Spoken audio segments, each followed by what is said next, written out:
विश्व वंदनीय करुणा के सागर तथागत सम्यक संभूत विश्व रत्न बोधिसत्व बाबा साहब डॉक्टर बी.आर. अम्बेडकर जी,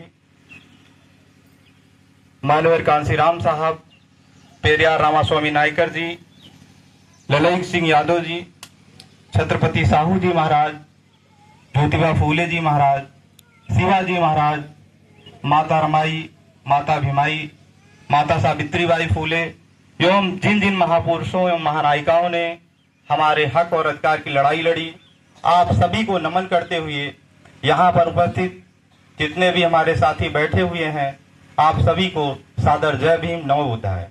आज इस शोक सभा में हम सभी उपस्थित हुए हैं। ये बहुत ही दुखद घटना है। हमारी जो कह लीजिए कि मामी जी थी, वो हम सबको बहुत मानती थी।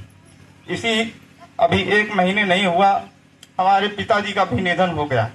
अभी 25 तारीख यानी कि कल है, लेकिन मैं इसको स्वीकार ही नहीं कर पा रहा था कि ये ऐसा हो क्यों रहा है। ऐसा लगता था कि जैसे मैं कोई सपना देख रहा हूँ और सपना टूटेगा, नींद टूटेगी तो ऐसा लगेगा कि ये झूठ है। तो साथियों, मैं इसको स्वीकार ही नहीं कर पा रहा था, लेकिन अपने आप को बहुत समझाया।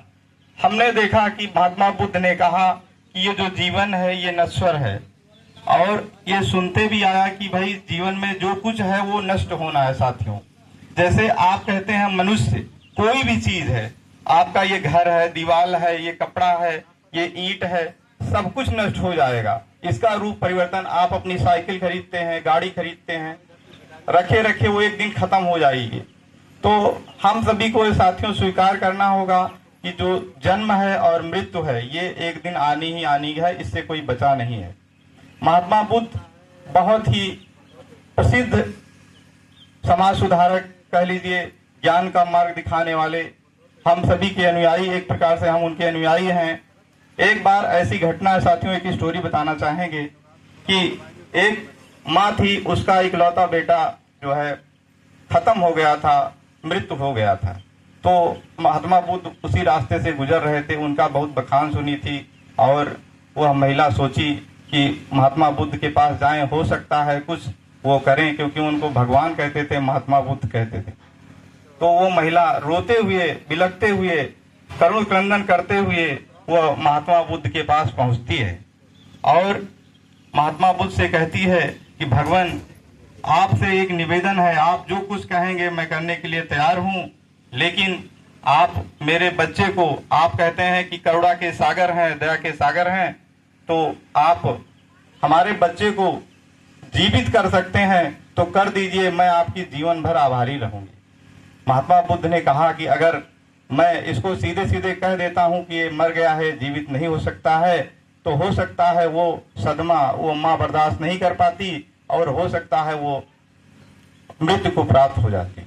लेकिन महात्मा बुद्ध ने कहा है, प्रेम से जो समझाएंगे, किसी से झगड़ा करके उसको समझा नहीं सकते, लेकिन अगर प्रेम से समझाएंगे तो जरूर समझ में आएगा उसको। तो उस महिला को कहते हैं, ठीक है आपका पुत्र जीवित हो जाएगा। तो महिला खुश हो गई, हंसने लगी, कही ठीक है भगवान, आप जो कुछ कहेंगे वो मैं करने के लिए तैयार हूं, लेकिन मेरा बेटा जीवित होना चाहिए।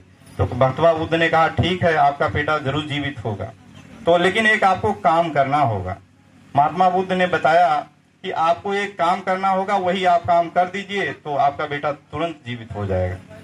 तो उन्होंने कहा कि आप जाइए किसी भी घर से एक मुट्ठी चावल ले आइए और वो चावल ला के देंगी, मैं आपको बेटे को जीवित कर दूंगा, लेकिन शर्त ये है कि ऐसे घर से लाइए जिसमें किसी की मृत्यु ना हुई हो, किसी भी घर में ऐसा कोई व्यक्ति ना हो जो पहले मृत्यु को प्राप्त हुआ हो, मर गया हो। तो कहा ठीक है भगवान, अगर ऐसी बात है तो मैं कहीं पूरे देख करके, चाहे पूरी दुनिया में हमें जाना पड़े, मैं जाने के लिए तैयार हूँ।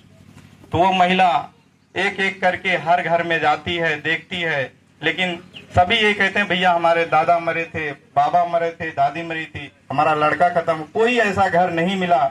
और वो महिला पुनः वापस आकर निराश होकर कहती है कि भगवान, हमें आपका जो बताने का तात्पर्य था, जो कहने का आपका कहने की बात थी, वो हमको समझ में आ गई है कि इस संसार में मृत्यु जो है अटल है, सत्य है, इससे कोई बचा नहीं है।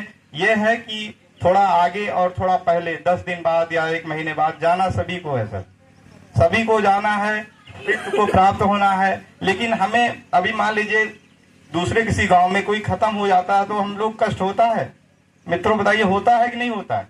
होता है। दूर दूर जैसे मान लीजिए कुछ जिसको आप नहीं जानते सुनते अरे हाँ वो मर गए, तो ज्यादा तकलीफ नहीं होती है। आपके गांव में होती है तो कम होती है, आपके घर में होती है तो सबसे ज्यादा होती है। क्यों होती?